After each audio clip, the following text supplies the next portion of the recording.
In a quiet village hidden between green hills and a wide flowing river, there lived a boy named David.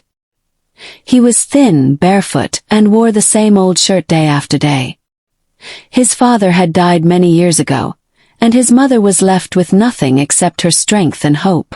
She worked on people's farms, carrying heavy loads just to earn a handful of food for herself and her son. Life was never easy. David was different from other children. While most boys chased goats or played in the dust, he preferred to sit under trees and listen to sounds. He loved the songs of birds, the rustle of leaves when the wind passed through them, and the steady rhythm of the river flowing past the rocks.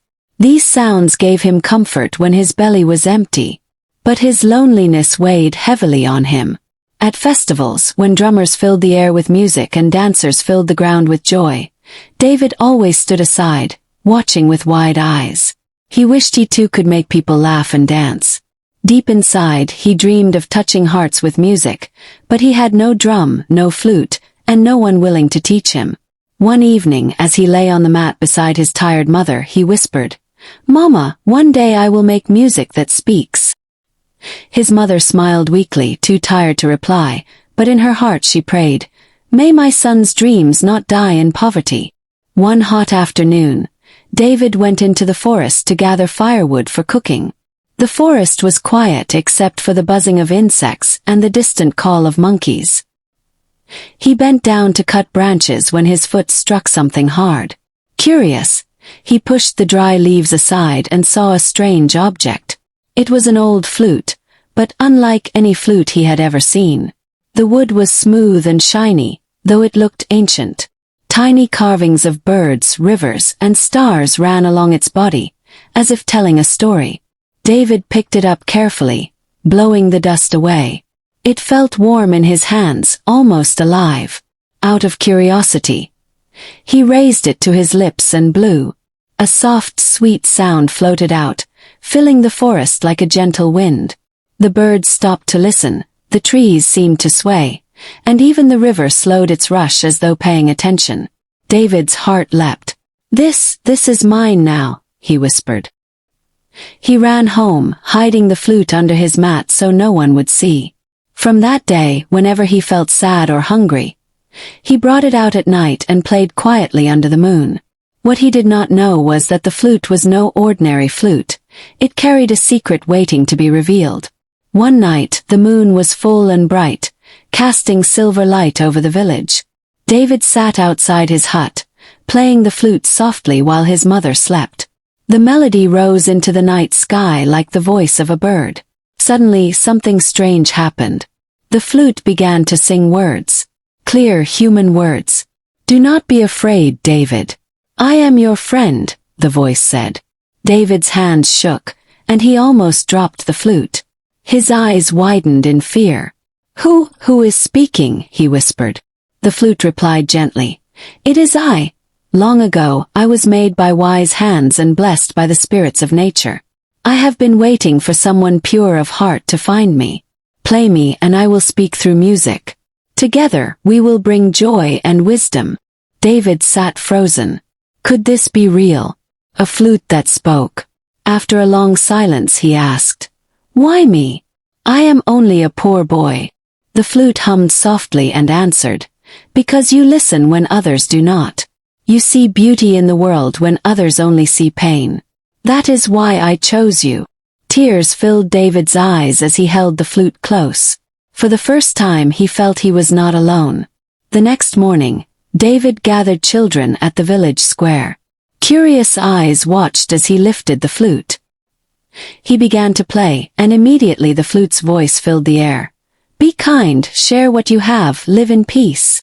The villagers gasped in shock.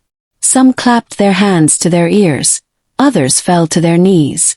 They had never heard music speak like a human being. The chief's messengers, old women, and playful children all gathered around in amazement. Then something more wonderful happened. A sick man who had been lying weak by the corner lifted his head, smiled, and began to move his body gently to the tune. A crying child stopped weeping and laughed. The people shouted, "This boy is blessed. He makes music speak." From that day, David was no longer just the poor boy at the edge of the village. Whenever he played, crowds gathered. The music healed broken hearts and brought laughter to weary souls. But as joy grew, so did envy in the shadows. Among the villagers were boys older and stronger than David. They had mocked him before, calling him beggar boy. Now they watched him with envy as everyone praised him. How can he, a boy with nothing, suddenly become the star of the village? They grumbled. Their jealousy grew each day. While others smiled and danced, these boys whispered among themselves. He must have stolen this magic. Why should the people love him more than us? Their hearts grew darker with greed. One evening they followed David secretly. They hid behind trees and watched as he sat by the river, playing his flute. They saw how the flute answered him in words, and their mouths dropped open. "So it is the flute," one hissed. "If we take it, then we will be the ones the people love." Their plan was made. That very night, while the moon hid behind clouds, they crept into David's hut. Quiet as snakes, they lifted his mat and stole the flute. With wicked laughter, they ran off into the darkness. The next morning, the jealous boys marched proudly to the village square. "Come and see," they shouted. "We too can make music speak." The villagers gathered, curious. The tallest boy raised the flute and blew with all his strength. But instead of sweet music, a harsh screech filled the air, making everyone cover their ears. Another boy tried, but the flute refused to play. No matter how hard they blew, the flute stayed silent, heavy, and lifeless. The villagers frowned. "This is not the same flute," they muttered. The jealous boys grew embarrassed and angry. In frustration, they hurled the flute to the ground and stormed away. But the flute was not finished with them. That night, as the boys lay in their huts, the flute began to cry. Not just any cry, it wailed like a baby, loud and sorrowful. The sound echoed through the village, waking everyone. People shivered in fear, asking, "Who is crying at midnight?" The sound led them into the forest. Men and women lit torches, following the mournful sound into the dark forest. The jealous boys, trembling, confessed that they had thrown the flute away. "It is cursed," they cried. But the villagers continued to follow the haunting cry. There, beneath a large tree, they found the flute lying alone, glowing faintly with light. The crying stopped the moment David stepped forward. He bent down, touched the flute, and it began to play a sweet tune once again. The villagers gasped. They now knew the truth. The flute had chosen David and no one else. It was not a toy that could be stolen. It belonged only to the boy with a humble heart. The jealous boys bowed their heads in shame, unable to speak. But the flute sang softly. "Greed brings sorrow. Humility brings peace." From that night, no one dared to touch the flute again. The story of David spread to nearby villages until it reached the ears of the chief. He was a man known for pride and greed, dressed always in fine clothes, eating the best food while his people starved. When he heard about a flute that could speak, he saw only power and wealth. "Bring the boy to me," he commanded his guards. "That flute must be mine." The guards hurried to David's hut and dragged him to the palace. His mother cried, "Please, he is only a child," but they shoved her aside. When David stood before the chief, the hall was full of elders and warriors. The chief smiled slyly. "Boy, I hear you make music speak. Give me this flute, and I will make you rich. You will never know hunger again." David bowed his head respectfully. "Great chief, the flute is not mine to give. Chose me. I cannot betray it." The chief's smile disappeared, replaced by anger. "Do you refuse me?" the chief roared. "Do you dare shame me before my people?" His voice echoed through the palace. "Seize the flute," he ordered. The guards snatched the flute from David's hands. The chief raised it proudly and put it to his lips. The hall grew silent, waiting to hear the miracle voice. But when he blew, the flute gave out a horrible screech like a crying crow. People covered their ears in pain. The chief turned red with embarrassment. "This flute is broken," he shouted. But the people murmured, "No, chief. It is you who are not worthy." The chief's face darkened with rage. He pointed at David. "Take him to the dungeon. Let him rot there until he agrees to give me the secret of the flute." The guards dragged David away as his mother wept outside the palace walls. The dungeon was cold, dark, and filled with rats. David sat on the hard floor, his stomach empty and his heart heavy. He whispered, "Oh flute, my only friend, where are you now?" Suddenly, the flute glowed in the hands of the guards who had locked it away. It slipped from their grasp and rolled through the darkness until it reached David. "Do not be afraid," the flute whispered. "I will not abandon you." David lifted it to his lips. The music rose softly, filling the dungeon with light. The iron bars rattled, the chains on his hands broke apart, and the heavy door swung open. The guards fell to their knees in fear. David stepped out, holding the glowing flute. The people outside saw the light shining from the dungeon and gathered in awe.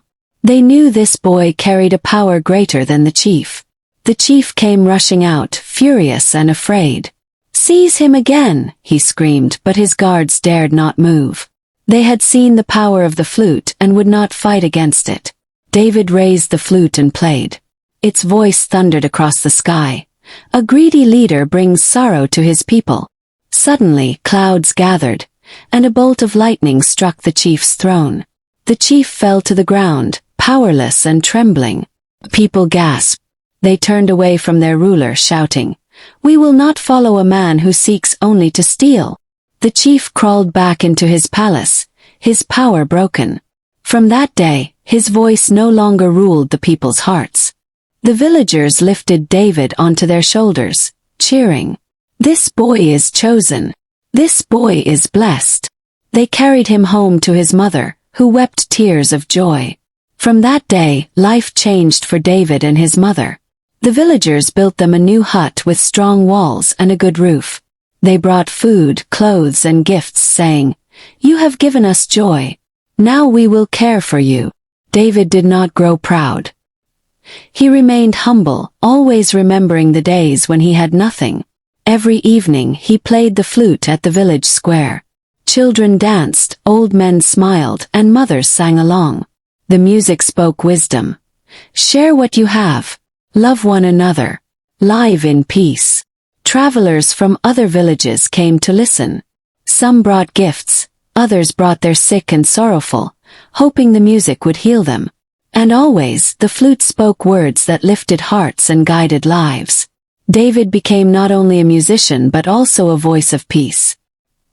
He taught people that true power was not in wealth or strength, but in kindness and humility. Years passed, and David grew into a strong young man. But he never changed. He never used the flute for selfish gain. He never sold its gift for riches. He played only to bring joy, comfort, and wisdom. When he sat by the river, the children gathered around, asking him to tell the story of how he found the flute. He would smile and say, "It was the flute that found me, not I who found it. It chose me because I chose kindness when I had nothing else." The flute's music continued to guide the people, and long after David's time, his story was told around fires and at moonlit gatherings. Parents whispered to their children, "Remember, greed destroys, jealousy blinds, but humility makes music speak." And so, the boy who once had nothing became a legend. His name lived forever in songs, carried by the voice of the flute that once spoke in the night. And that, dear friends, is the story of the boy who made music speak. A story that teaches us that true gifts do not come from riches, nor from pride, but from the heart. Just as Daniel's music touched the king and healed the land, so can kindness and courage touch the lives of those around us. If this story has warmed your heart tonight, do not forget to give it a thumbs up, share it with a friend, and most importantly, subscribe to this channel for more timeless folktales every single week. Your support keeps these stories alive, passed from one generation to another. Until we meet again, remember this: every gift inside you has a purpose. And just like Daniel's drum, your gift too can change the world, if you use it well. Thank you for listening, and see you in the next story.